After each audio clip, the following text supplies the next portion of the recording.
ओम नमः सिद्धेभ्यः। ओम नमः सिद्धेभ्यः। अहिंसा परमो धर्म की। आचार्य गुरुवर श्री कुंद कुंद भगवान की। आचार्य गुरुवर श्री ज्ञान सागर मुनि महाराज की।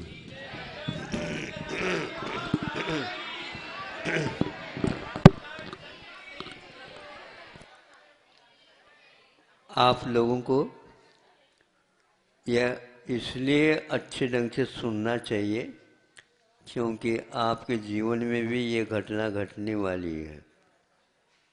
क्या महाराज, ऐसी कौन सी है? ये कौन सी, इसीलिए तो बता रहा हूँ। आप लोगों को एक दिन ये शरीर छोड़ना है ना? रोते हुए सोए गए क्या हंसते हुए? हंसते हुए। लेकिन रोना ही आता पहले, इसलिए तो कह रहा हूँ, रोए नहीं। वैसे ही मरना है तो वीर मरण मरना चाहिए, डरते हुए नहीं। हम मृत्यु को देखते हुए चले जाएंगे और उसको कहेंगे हम भी तैयारी में हैं, मृत्युंजयी बनने वाले हैं। लेकिन ताली बजाने से कुछ नहीं होता है।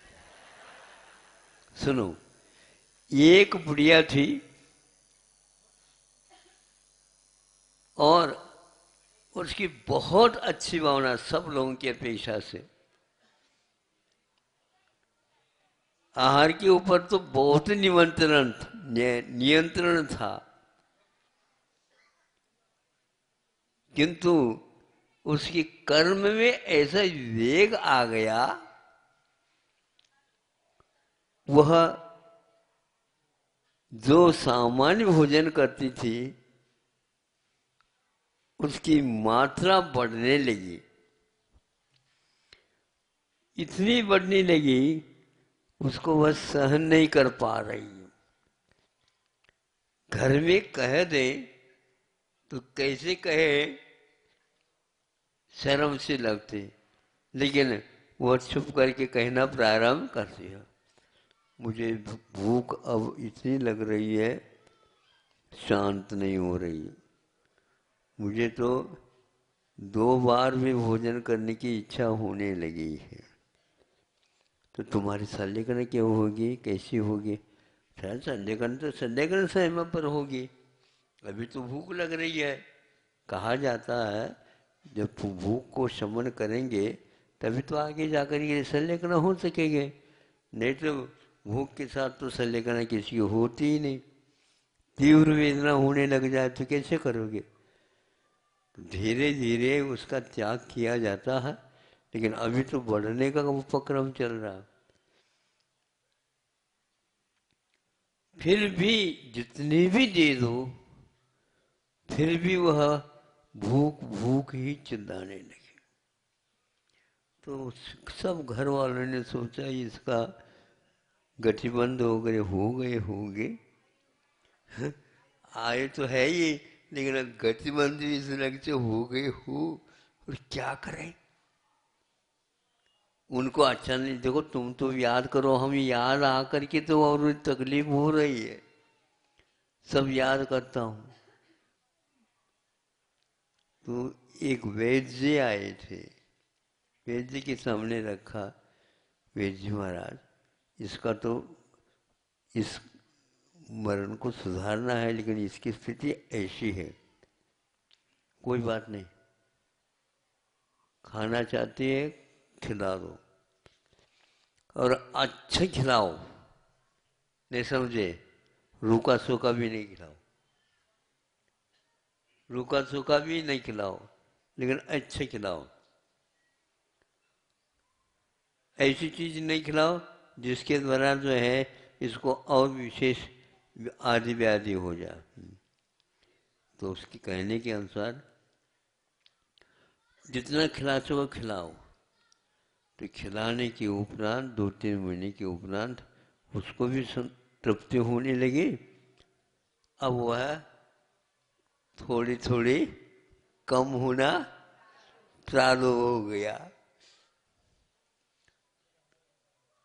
कम होते हुए काफ़ी मात्रा में अब वो कहने लगे हमें दो बार खाने की कोई आवश्यकता नहीं, एक बार में भी हम जो है या आप लोग जो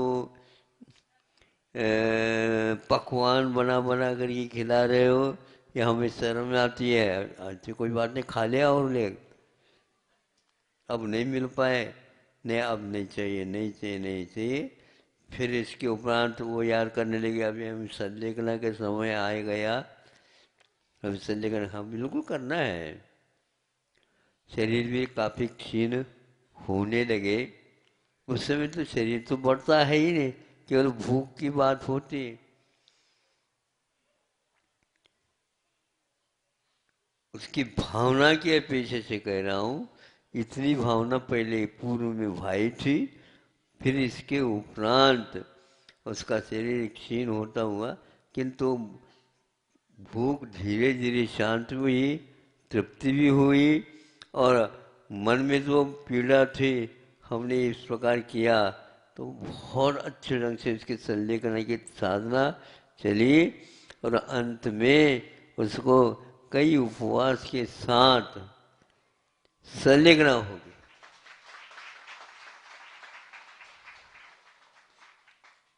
उनके घर वालों ने कहा कि महाराज आपके पास तो नहीं ला पाए, लेकिन उसके संलेखना बहुत अच्छी, हाँ बिल्कुल, वो हमेशा हमेशा हमें याद करके नहीं महाराज जी को कह देना बिल्कुल हमारे संलेखना बहुत अच्छी हो रही है। तो इसलिए आप लोगों को भी चाहिए, अब कितने खाओगे, जितने खाओगे उतने खाने की इच्छा होती है, ध्यान रखो। हाँ बस की सीमा रखना चाहिए, जितना काम करता शरीर उतना ही खिलाना चाहिए। हाँ और यह आपको करना है, दूसरे को नहीं करना है।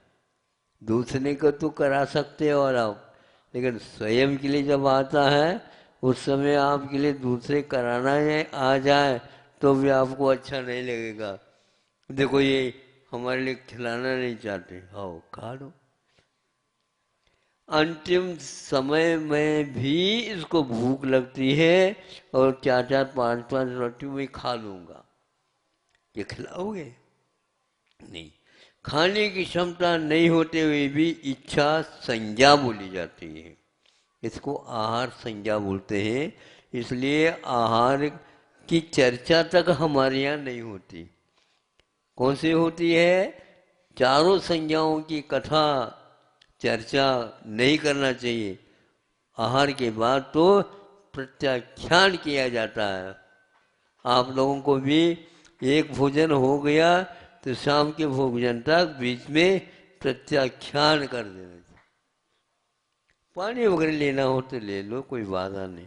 इस प्रकार करेंगे तो आहार संज्ञा कम होने से आहार नहीं भी मिलते तो चल जाता। जितने भी ईंधन पटको उतने ही वह ईंधन के द्वारा अग्नि संतप्त होगी, इसमें कोई भी संदेह नहीं। इसी प्रकार चारों संज्ञाओं का स्वरूप आचार्यों ने बताया।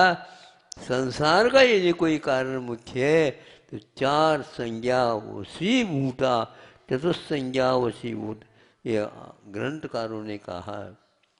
शाश्वत आत्मोन्मुखा, हमेशा हमेशा आत्मा से विमुख हो जाना। चार संज्ञाओं को ज्वर की उपमा दी है। चतुस्संज्ञा ज्वरा तुरा है, सागर दरबार ने कहा। इसलिए श्रावकों बहुत कुछ खा लिया, दूसरे की माथा भी खा लिया, हंसो नहीं। बिल्कुल आप लोगों की आवश्यकता की पूर्ति करते करते घर वाले सब थक गए, फिर भी आपको संतुष्टि नहीं होती। इसलिए कौन सी पर्याय मिलेगी देख लो। अच्छे स्थान में अपनी आत्मा को पहुंचाना चाहो तो मर्यादा रखो, मर्यादा रखोगे अच्छे स्थान में पहुंचोगे।